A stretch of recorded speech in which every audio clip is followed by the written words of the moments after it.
Sabe aquela busca por paz? É algo que quase todo mundo quer, né?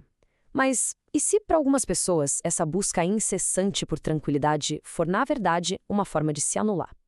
Nessa nossa análise de hoje, a gente vai mergulhar fundo no que se esconde por trás dessa aparente calmaria.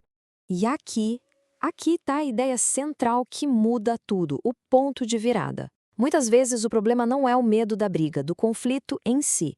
É um medo bem mais profundo, o medo da rejeição. Isso geralmente é uma programação que começa lá atrás, na infância, quando se aprende que, para ser aceito, é preciso agradar.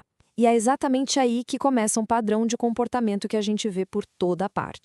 Então, para fugir dessa rejeição tão temida, um processo silencioso começa a acontecer.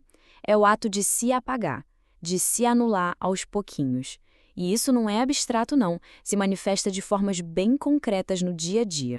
Olha só como começa, de um jeito bem sutil. Alguém faz alguma coisa que magoa, que incomoda, e a resposta que sai na hora é: tá tudo bem, sem problemas. A verdade fica guardada, só para manter a aparência de que tá tudo calmo.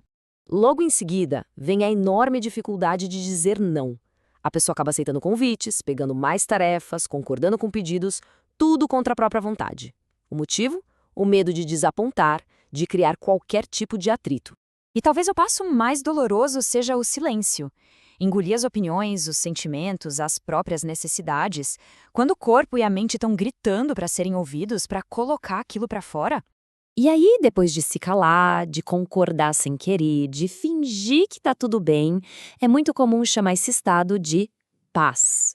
Mas vamos parar um segundo para pensar, será que é isso mesmo? Isso é paz de verdade? A verdade é que isso tem outro nome. É um silêncio que tem um custo. Um custo altíssimo. A paz do lado de fora é comprada com uma guerra aqui dentro. E essa conta, pode apostar, uma hora chega. E é aqui que a gente vê o tamanho do custo. Manter essa paz artificial cria um verdadeiro campo de batalha interno, e o corpo e a mente começam a dar sinais de que tem um conflito enorme acontecendo e que não foi resolvido. E o corpo cobra essa dívida, viu? E de formas bem concretas, não é nada abstrato. Aparece como ansiedade, uma irritação que parece não ter motivo, um cansaço que dormir não resolve e uma sensação profunda de vazio. É como se fosse o alarme do corpo dizendo: ei, tem algo muito importante aqui sendo ignorado. Então, o ponto crucial é este. O que se busca é paz de verdade ou é só sobrevivência social? Chega um momento em que é preciso redefinir qual é o verdadeiro objetivo. A diferença fica muito clara quando a gente coloca lado a lado. De um lado, essa falsa paz, que é sobreviver, é se apagar em função dos outros. Do outro, a paz verdadeira, que é baseada em ser uma pessoa inteira, com clareza e principalmente autorrespeito. Não é sobre agradar, é sobre não se trair. Tá, mas como se chega nessa paz verdadeira? A resposta está numa palavra: limites. E é fundamental entender uma coisa: colocar limites não tem nada a ver com ser agressivo, tem a ver com ser claro. Existe um mito enorme de que para conseguir colocar limites, a pessoa precisa virar alguém frio, duro, até meio grosso. E isso simplesmente não é verdade. A essência da pessoa não precisa mudar.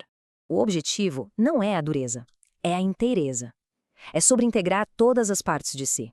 As partes que dizem sim e, principalmente, aquelas que precisam dizer não. É sobre ser autêntico. E essa clareza pode ser surpreendentemente simples. Não precisa de textão, de grandes justificativas. Às vezes, frases diretas e respeitosas como estas são mais do que suficientes para comunicar o que se precisa sem atacar ninguém.